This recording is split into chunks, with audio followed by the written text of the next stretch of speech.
শোনো, তুমি আজ অনেক দেরি করে ঘুম থেকে উঠেছ। এটা এ বাড়ির রেওয়াজ নয়। এ বাড়ির বউরা অনেক সকাল সকাল ঘুম থেকে ওঠে।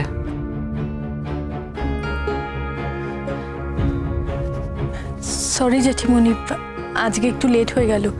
আসলে আমি একেবারে স্নান টান সেরে বেরোই তো, তার জন্য। স্নান সেরে বেরোবে না? সকালেরও তো কিছু ডিউটি থাকে। পটের বিবি হয়ে বসে থাকলে তো চলবে না। মা, ও তো নতুন বউ, কটা দিন একটু সময় দিন না। তাছাড়া আমরা তো রয়েছি, আমরা ঠিক সামলে নেব। সংসারে প্রত্যেকটা ব্যাপারে তুমি কথা বলবে না, ঠিক আছে? অনেকবার তোমাকে বলা হয়েছে ভালোভাবে। এবার যদি তুমি আমার কথা না শোনো তাহলে কিন্তু। কি তাহলে আমাকে এই বাড়ি থেকে বার করে দেবেন, এই তো? এই ভয় তো বিয়ে হয়ে আসার পর থেকেই দেখাচ্ছেন মা। এতদিন ভয় দেখিয়েছি, এবার কাজে করব। সেটা বোধহয় সম্ভব হবে না বটে, কারণ তুমি যদি কাজে করতে যাও তাহলে তোমাদেরও তো অনেক কাজ আছে যেগুলো বেরিয়ে পড়বে। আর শ্রমণা যদি মুভ করতে না পারে নিজে থেকে, আমি আছি তো, আমি করে দেব। জেঠিমণি, আপনি চিন্তা করবেন না, আমি আগামীকাল থেকে তাড়াতাড়ি উঠে পড়বো। মনে থাকে যেন। সারাক্ষণ বই পড়ার অজুহাতে মুখে বই নিয়ে পটের বিবির মতন বসে থাকলে চলবে না এ বাড়িতে। বিয়ে করতে যখন এত ব্যস্ত হয়ে উঠেছিল তখন তো তোমার মনে রাখা উচিত ছিল এই সংসারে কিছু দায় দায়িত্ব থাকে। জেঠিমণি, আমার পক্ষে যতটা সম্ভব আমি করব। এতক্ষণে নিশ্চয়ই তোমার কানে এই খবরটা গেছে যে বাড়িতে কাজের লোক থাকলেও বাড়ির লোকেদের খেতে দেওয়া, তাদের জন্য রান্না করা, এগুলো বাড়ির বউরাই করে। হ্যাঁ জেঠিমণি, আমি শুনেছি। আমার তো সামনেই পরীক্ষা, তাই এই কটা দিন আমাকে একটু স্পেয়ার করতেই হবে।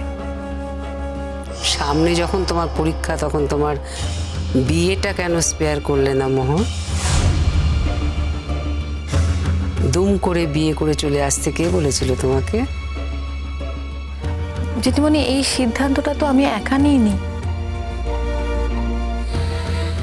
আমি জানি তোমার মুখে মুখে কথা বলার একটা রোগ আছে, এবার কিন্তু এই রোগটা ছাড়তে হবে মোহন।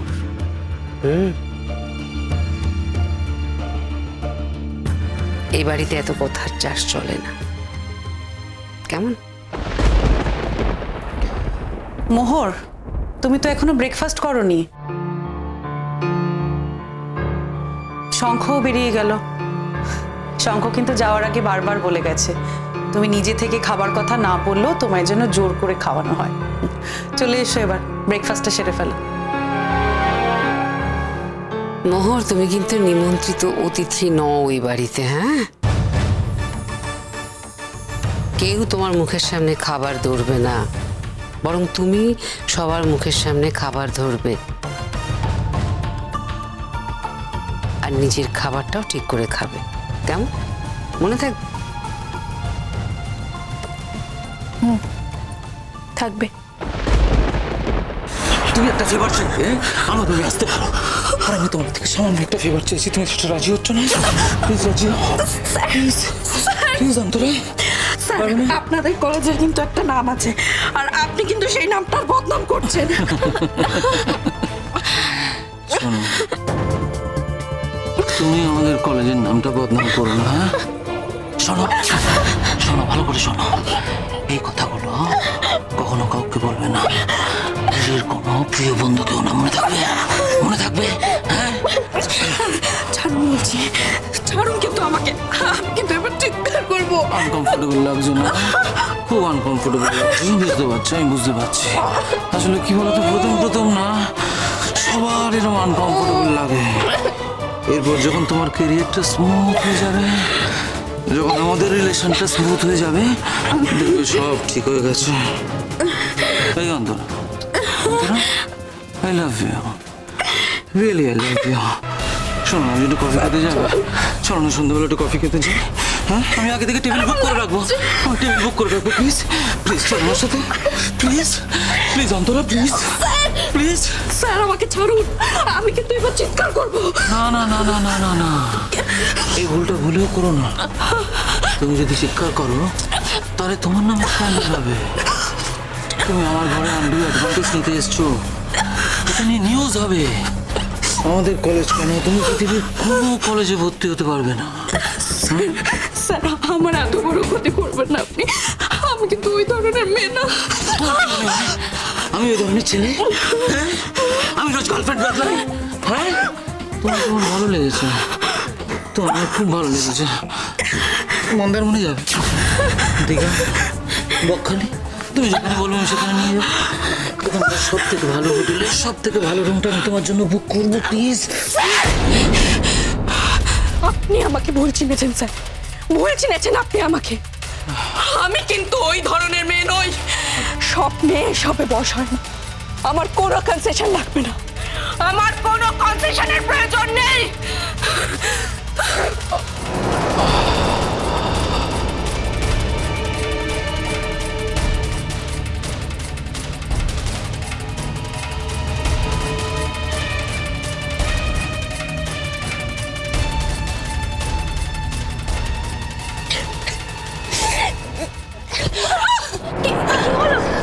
তুমি এরকম করছো কেন? তোমার লাগেনি তো? তুমি তুমি এভাবে কাঁদছো কেন? কি তোল একটু তোল, তুমি কাঁদছো কেন? কি হয়েছে তোমার? বলো কি হয়েছে? কি হয়েছে? তুমি এদিকে তাকাও। তুমি অন্তরা না? তুমি ফার্স্ট ইয়ারে পড়ো তো। কি হয়েছে বলো, বলো আমাদের কি হয়েছে বলো। তুমি কাঁদছো কেন বলো? খুব অপমানিত হয়েছে, খুব অপমানিত হয়েছে। কে তোমার অপমান করেছে বলো? কে তোমাকে অপমান করেছে বলো আমাদেরকে।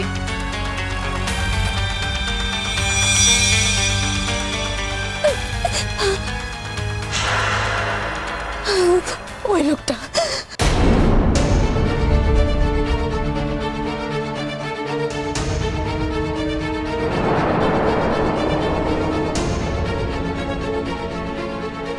ওই লোকটা ওই ইনসাল্ট করেছে।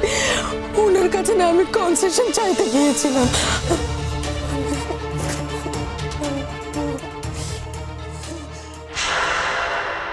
Excuse me 1 minute. বলো বলো বলো, সবাইকে সত্যি কথা বলো, সুদীপা বলো। Antara. Oh I am extremely sorry. Antara, Antara, right. Antara, তুমি বলো যে তুমি আমার রুমে কেন গেছিলে, সবাইকে সত্যি কথা বলো। ও অ্যাকচুয়ালি আমার মনে হয় ভয় পেয়ে গেছে, আমি বলে দিচ্ছি। ও আমার রুমে গেছিল স্কলারশিপের জন্য। তো অ্যাকচুয়ালি মার্কসে কোয়ালিফাই করতে পারেনি, তো আমাকে রিকোয়েস্ট করতে গিয়েছিল যাতে আমি ওকে স্কলারশিপটা পাইয়ে দিই। ও আমার থেকে কনসেশন চায়। আমি ওকে ক্লিয়ারলি বলে দিই যে আমাদের কলেজে এসব হয় না। আমাদের কলেজ ভীষণই অনেস্ট এবং স্ট্রিক্ট একটা কলেজ, তোমরা জানো তো, সে তোমরা অনেক বেটার জানো। তো আমাকে সিডিউস করা শুরু কর। I was shocked, I was literally shocked. আমি ওকে রেগে গিয়ে আমার ঘর থেকে বেরিয়ে যেতে বলি। আমি ওকে ক্লিয়ারলি বলি, just get out of my room, get out. ও বোধহয় অপমানিত হয়ে তোমাদের কাছে এসে নাটক করছে। নাটক করছো এখানে এসে, নাটক করে আমার বিষয়ে আজে বাজে কথা বলছো। বলো না, তুমি জানো না আমি কে, তুমি জানো না আমি তোমার কি করতে পারি। আমি তোমায় ব্ল্যাক লিস্ট করবো না। অ্যান্ড ট্রাস্ট মি, পৃথিবীর কোনো কলেজে তুমি অ্যাডমিশন পাবে না, and I mean it. So please shut your mouth, okay? No, you are lying. আপনি আমার সাথে অশ্লীল আচরণ করেছেন, আপনি আমাকে ইনসাল্ট করেছেন। বলুন না, আপনি আমায় হোটেলে নিয়ে যেতে চাননি? সন্ধ্যাবেলায় কফি খেতে ডাকেননি? সব মিথ্যে। আমি কিন্তু আপনাকে ছাড়বো না, ছাড়বো না স্যার। ছেলেমান, ওকে, তুমি যখন চ্যালেঞ্জ নিচ্ছ তাহলে দেখো আমি তোমার কি ব্যবস্থা করতে পারি। Just wait and watch.